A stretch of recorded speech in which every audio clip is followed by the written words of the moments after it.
Labdien! Mūžu dzīvo, mūžu mācies. Izrādās, ka tas ir ļoti aktuāli. Un aktuāli izrādās arī man pašai, jo pagājušā gadā, sākoties mācību gadam, jau 1. septembrī bija skaidrs, vidusskolā mazliet mums ir kāda pasivitāte iestājusies ekonomiskā, neteiksim ekonomiskā jomā, bet uzņēmuma veidošanas jomā, jo apvainoties jau to nevar. Mums ir ļoti spēcīgi literāti, mums ir dažādi interešu pulciņi, mums ir ārkārtīgi daudz projektu, un skolēni, protams, vēlas izbaudīt vidusskolas laikā visu. Nu, un kaut kā tā situācija būtu tā, kā arī mazliet varbūt jāmaina. Un es izvēlējos varbūt ne to gudrāko, ne to saprātīgāko variantu, un izliku vienkārši paziņojumu, ka vai tu vēlies nopelnīt savu kabatas naudu, tad apgūsti uzņēmēja darbības pamatus, tu to vari. Un izrādījās, ka attiecīgi ar tādu augu, kas bāzējas uz sīkām naudiņām, tāds vārs asniņš dzen, kā saka, tos asniņus aizvien augstākus, nostrādāja, bet ne tajā virzienā, kurā es domāju. Es tādējādi griezos pie pamatskolas skolēniem, bet izrādījās, ka pagājušā gadā mani kompanjoni bija sākuma skolas skolēni. Un pirmajā tikšanās reizē manā kabinetā ir 30 mazas vienībiņas, kuras ir tikai 4. klases skolēni, kuriem var uzņēmēja darbību. Lielākai daļai nekas nav skaidrs, un tāpēc arī šoreiz es atļaujos uzrakstīt mācāmies kopā, jo arī man ļoti daudz ko nācās atcerēties un mācīties. Un tātad situācija sekojoša. Olainas 1. vidusskolā, vidusskolas grupā mums praktiski ir salīdzinoši tāda neliela aktivitāte skolēnu mācību uzņēmumu veidošanā. Un otrs fakts, ko mēs arī konstatējam, ka naudiņu mēs maksājam par piedalīšanos dalību programmās, bet izmantojam tādu šauru nišu. Kāpēc nepamēģināt ko mazlietiņ vairāk? Un tātad nolēmām, ka ir jāieinteresē arī pārējie skolēni šajā jomā, jo lielākoties šie vidusskolas uzņēmumi bija skaitā nedaudz, 1, 2, 3, un viss viena gada laikā, kas izveidojās, un tā publicitāte mums skolā arī nebija, jo faktiski, ja ir 1, 2, 3 uzņēmumi, gada tirdziņu diez vai veidos. Tad, teiksim, šī tirgošanās notiek tādā zināmās aktivitātes dienās, un arī, kā saka, savējo vidū. Un tātad braucām uz Bausku sākuma skolu pie Solvitas Lauzejas, kas ir visnotaļ ļoti izcils cilvēciņš, jo ārkārtīgi labi prot uzrunāt visa vecuma jaunos cilvēkus. Un tad, kad viņi rīkoja Mārtiņa dienas šo tirdziņu, tad mēs ar Olainas domas atbalstu mašīnā iekšā, un arī mēs skaitā vairāk kā 20 paviesojāmies Bauskas sākuma skolā. Un arī nolēmām, ka šī draudzēšanās turpināsies, un, lai zināmā mērā būtu tāds kā atskaites posms, ka mēs esam bijuši ne tikai ekskursijā, bet mēs esam tiešām mācījušies. Mēs vienojamies, ka tiksimies Valentīna dienā, tai tuvajā datumā, un tad būs tirdziņš ar abu skolu uzņēmumu piedalīšanos. Tas arī reāli notika, un te jūs redzat visus šos dalībniekus. Būtībā piedalījās 24 firmas, un tas bija varens tirdziņš. Šoks mūsu skolas audzēkņiem visiem. Interese patiešām bija liela. Un pirmo gadu aizvadot, tomēr mazliet ir jāatskatās, lai nepieļautu varbūt tās kļūdas, kāds bija pagājušā gadā. Un es tā mazliet ņemot vērā, ka man ir pavisam maziņa pieredze sākuma skolas uzņēmumu veidošanas, tā palīdzības sniegšanas ziņām sākuma skolā, un ir mazliet lielāka pieredze darbā ar vidusskolēniem, es mēģināju saprast, kur ir šī atšķirība. Un atšķirība ir diezgan liela. Es jau tagad varu pateikt tā, cik es biju laimīga tad, kad es strādāju tikai ar vidusskolēniem. Viņi zina, ko viņi grib, viņiem ir savas intereses, viņi ir tās intereses bieži vien izkopši, kas man nekaitēja, teiksim, sadarboties ar pirkstiņu bodi, meitenes mākslas skolu beigušas. Viņas jau apzinās, ka grib būt par pedagogiem, uzaicina uz savām nodarbībām un gadu tiešām apmācīja lieliski dažādās mākslās skolēnus. 40 skolēni, tik liels bija apmācījumu skaits, travēli ne, bet atvainojos pirkstiņu bodēji. Pie kam Ieva aizgāja arī mācīties uz Lauksaimniecības universitāti un šobrīd ir jau uzsākusi arī pedagoga gaitas. Un arī neaizmirst mūs laika pa laikam, mirklīt vēlāk. Un vēl ir tāda arī lieta, ka praktiski mazumiņi, viņi arī vēl neapjauš daudz lietas, kas ir saistīts ar biznesa plānu rakstīšanu. Ja Inga man teica tā pa telefonu, kas tad tur ko neuzrakstīt to biznesa plānu, paņem tikai to jau materiālu. Martas Šaliņas materiālu paņēma, protams, jaunu materiālu paņēma, veidoja savu kombināciju. Nu, nesanāca gala rezultātā vēl tas gaidītais. Paldies daudzajiem vecākiem, kuri varbūt jau arī paši darbojās biznesā, vai arī kuriem mazliet tā kā sapratni bija, un saviem mazumiem viņi varēja palīdzēt mājās. Un būtībā, ja lielie nāk konsultēties pārsvarā, tad mazie meklē drošu patvērumu, un viņiem ir jādod. To es arī tā pārliecinājos, un pirmajā gadā, un arī šogad strādājot ar 4. klašu, atkal jauno paudzīti, es tomēr esmu devējs lomā vairāk sākumā. Tie ir atbilstoši uzņēmuma izvēlēji, teiksim, kādu produktu viņi gribētu ražot. Es piedāvāju, ko var sameklēt internetā, teiksim, kādus attēlus, kur materiālus varētu sameklēt. To sākuma grūdienu. Viņiem ir jāuzkrāja pieredze. Bez pieredzes uzkrāšanas nekas tur labs nevar sanākt. Un kas mani mazliet pārsteidza, man tā likās, mazas mīļas radībiņas, kas viņiem kopā ko nesastrādāties, izrādās, ka daudz vieglāk ir sastrādāties vidusskolēniem, viņos ir pašlepnums, viņos ir tas spīts iekšā, labā nozīmē, un pat tad, ja viņi nesaprot viens otru, un darba procesā reizēm ir īgni viens uz otru, viņi prot tomēr to noslēpt. Maziem, kas ir uz sirds, tas uz mēles, un tas arī skolotājiem tiek pastāstīts. Ja?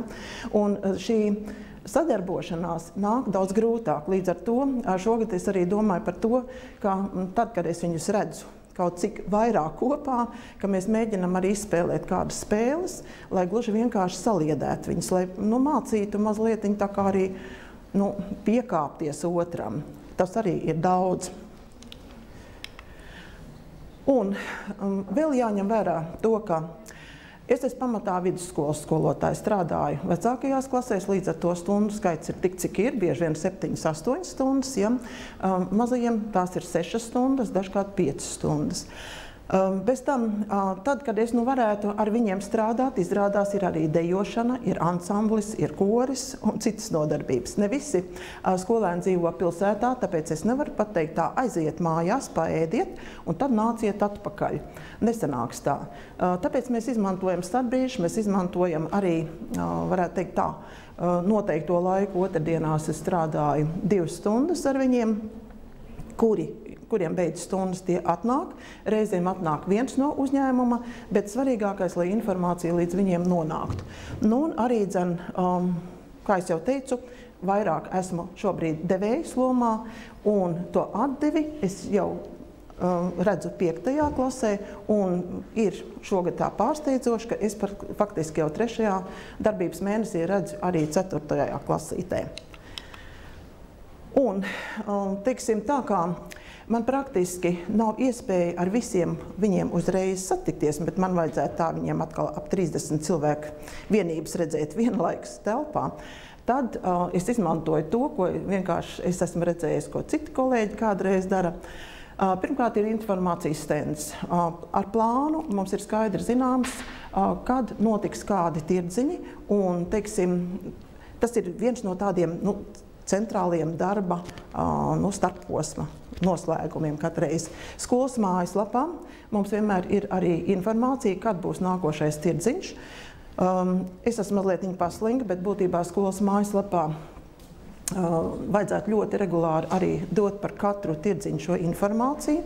Mēs esam šogad vienojušies ar informātikas skolotāju arī, ka centīsimies veidot šīs mazo uzņēmuma mājaslapas, jo tehniski arī to 4. klases vēl nepieprot. Man ir vienkārši fantastiski palaimējies, jo mūsu kolēģi, informātikas speciāliste Melnats Brigita ir pati savā laikā mācījusies komercklasē pie dāņu skolotājiem, un tāpēc viņi ļoti labi izprot, vai viņi man pacieši, pagaidām klusē, bet visus lūgumus izpilda. Informācija izziņās mums ir tāda kā avīzīte katru starpsemestra beigās un semestra beigās, kur mēs sniedzam informāciju. Un tad es arī atgādnes tādas rakstiskas zīmītes, varētu teikt, katram skolēnam sniedzu. Tas pirmkārt personiski viņu uzrunā, otrkārt, tomēr rakstīts ir rakstīts, un tas ir mazliet paliekošāk nekā pateikts. Un arī reklāma. Te es mazliet varu parādīt arī dažas, teiksim, šādas reklāmas, kas ir pirms katra gada tirdziņa, par cik uzrunāts tiek pamatā mazumi, tad atbilstoši šim vecumam. Šogad mēs pat izdarījām tā, ka mēs šādas mazas reklāmas, divreiz mazākas, izsniedzam no 1. līdz 4. klases audzinātājiem, un viņi ļoti labi atbalsta mūs. Viņi katreiz šādās tirgus dienās arī ved visu savu klasi uz pasākumu norises vietu. Tas ir ārkārtīgi liels pluss gan vieniem, kuri mācās, gan otriem, kuri tirgo un jūt, ka par viņiem ir interese. Ja? Un līdz ar to, teiksim, es atceros šī gada tādu oktobra 1. tirdziņu. Mēs tirgojamies starpbrīžos pēc 3. un pēc 5. stundas, jo pēc 4. skolēnu pusdieno. Un tātad pēc 3. stundas starpbrīdim beidzoties, tās izteiksmes, sejas izteiksmes bija kā bija. Bet mazliet vēl piestrādājot, pēc 5. stundas pircēji sarodas diezgan daudz, un tad ir tiešām patīkami, ka viņi ir priecīgi, viņi ir cenšies, viņi ir ko ražojis un to nopērk. Tas ar lielu pluszīmi. Un pluszīme ir bijis šim pasākumam vai nē, es varu arī izjust dažkārt pēc tā, ka tirdziņam beidzoties pienāk tajā dienā vai nākošā dienā kāds skolēns no citas klases, vai mēs varam jums pievienoties. Es domāju, ka tas norāda, ka tās dienas uzdevums ir bijis izpildīts. Ja? Mēs būtībā visu darām komandā. Vienu padarīt es to nevaru, un es arī, kā es vienmēr saku, es esmu slinku, lai darītu visu. Būtībā tie ir pirmkārt jau paši skolēni, kuri veido mācību uzņēmumu, absolventi bijušie SMU dalībnieki. Te jūs redzat Ieva ar Kristīnu, Ieva, par kuru jau minēju. Pagājušā gadā, pēc mūsu pirmās tikšanās ar 4. klases skolēniem, es sapratu, ka es runāju pārāk pieauguša cilvēka valodā.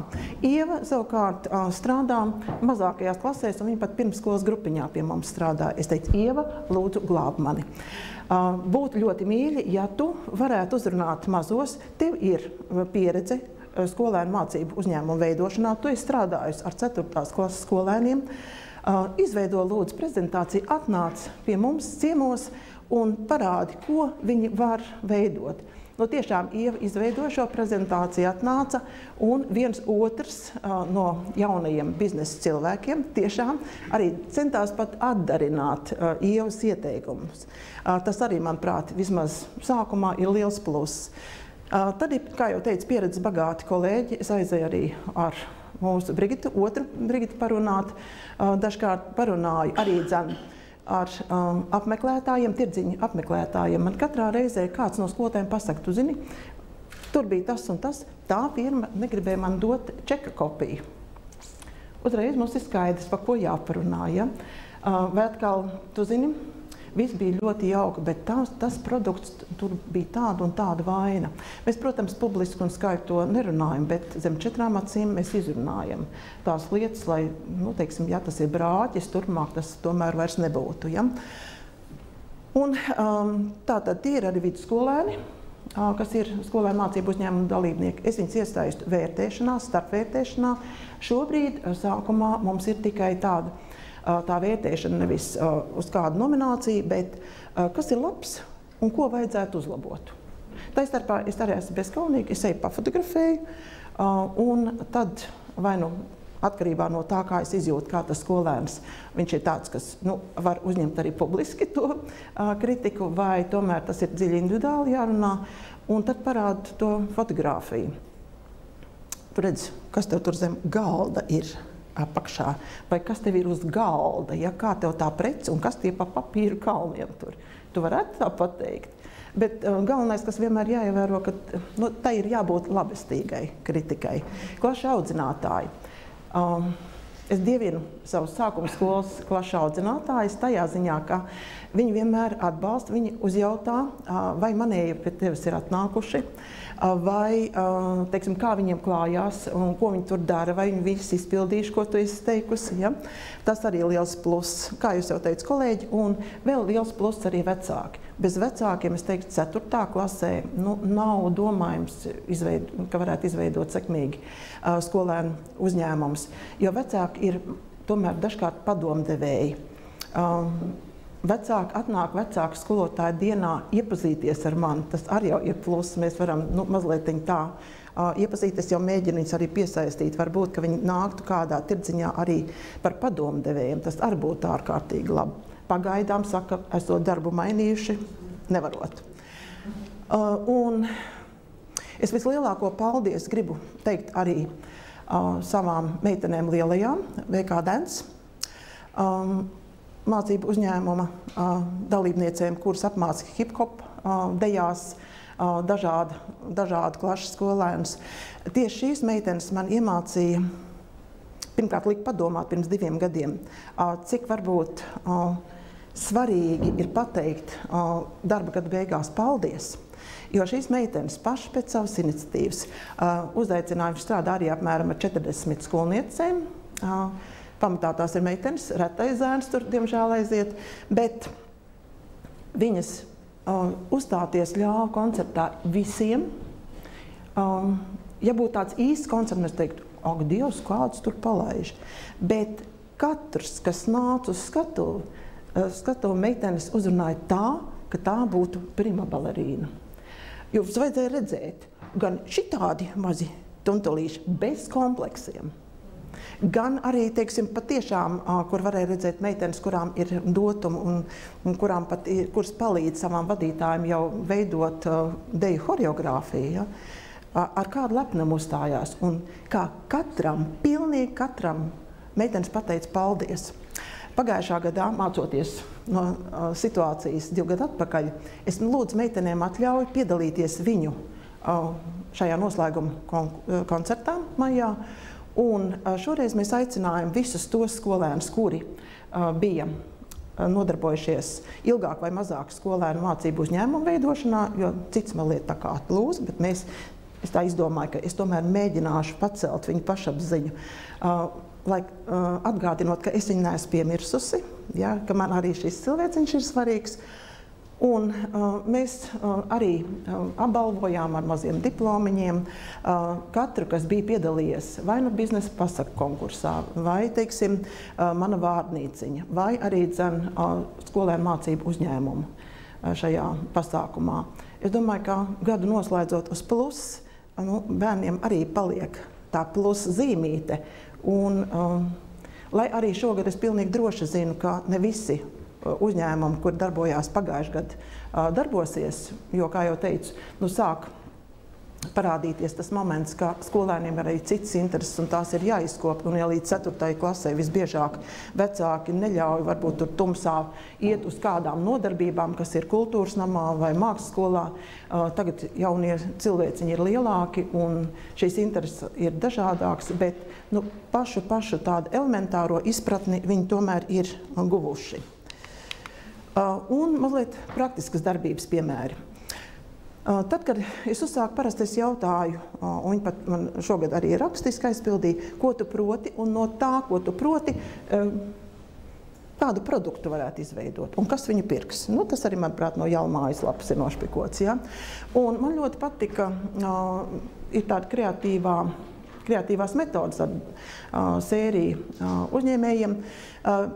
Osborna jautājumu karti, es viņu saglabāju absolūti neizmantot. Maziem tieši šādā formā iedot nedrīkst. Ja? Bet pieņemsim jaungada kartiņu un šie jautājumi, kā jūs vēl varētu izmantot šo jaungada kartiņu. Kā loterijas biļeti, kā talonu, ja, kā dāvanu, kā koncerta biļeti. Nu, vajadzot varianti visdažādākie. Tas mazliet rosina viņus arī savādāk domāt un uztvert jau it kā zināmu lietu atšķirīgi. Meklēt, nu, kā tagad moderni teikt, inovāciju. Ja? Tad lietišķā saraksti. Ja? Te ir viens tāds pagājušā gada piemērs. Attēli gan, diemžēl, nav identiski, tas nav Adriāns. Kaut kur pazudus bija Adriāna bilde, ja, bet es konkrētam skolēnam veltu vēstuli, un es izsaku viņu, nu, teiksim, tādu vērtējumu par labu vai teicamu. Negatīvu es izrunāju, es tad vienkārši neko nelieku vērtējumā. Ja. Un, ja skolēns viņam dotajā anketiņā ir, beidzoties tirdziņam, izteicis ar domu, kam viņš gribētu teikt paldies, es noteikti, un tie ir vecāki, tas ietver arī šajā zīmītē. Un kas vēl jāpaveic ir? Ar konkrētiem datumiem, ar konkrēto darba apjomu. Tad grāmatvedība. Nu, kur nu 4. klasē un grāmatvedība? Nu, izdomāts ir šāda versija, kā būtībā tā ir tāda kā atskaite. Daļu šīs informācijas jāuzraksta pirms tirdziņa. Tas zināmā mērā ļauj kontrolēt, cik preces reāli tiek piedāvāts un cik preces tiks pārdotas. Ja? Un arī mēģinam 4. klasītē saprast, kas ir izmaksas, kas ir pašizmaksa, kas ir pēļņa. Nu, vēl pagaidām, tagad novembrī, nu, ne visi to var, bet es domāju, ka līdz gada beigām mums tas jau izdosies. Un arī pēc katra tirdziņa, pilnīgi pēc katra tirdziņa, es dodu arī šādu novērtējumu lapu.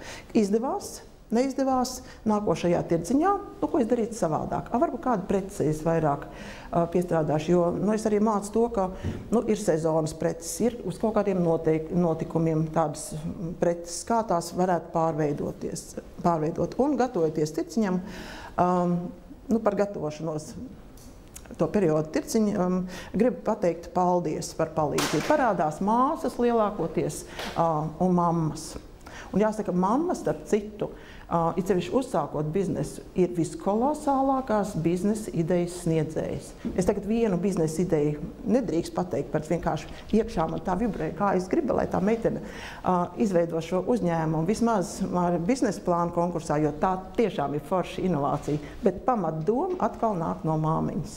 Un nevienreiz vien. Tas ir, cik es zinu, Solvitai, arī tas katliņa turētājs, ja? No mammas nāk šī pieredze. Mammas ir labas vērotājas. Ja?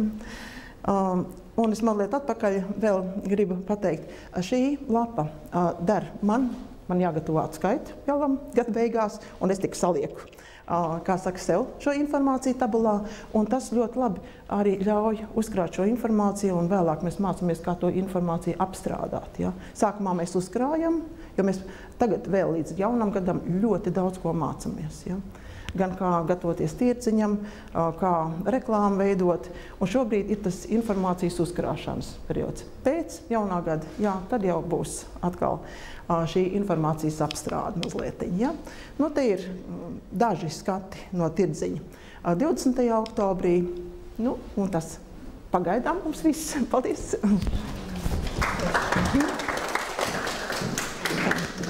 Varbūt tomēr radās kāds jautājums.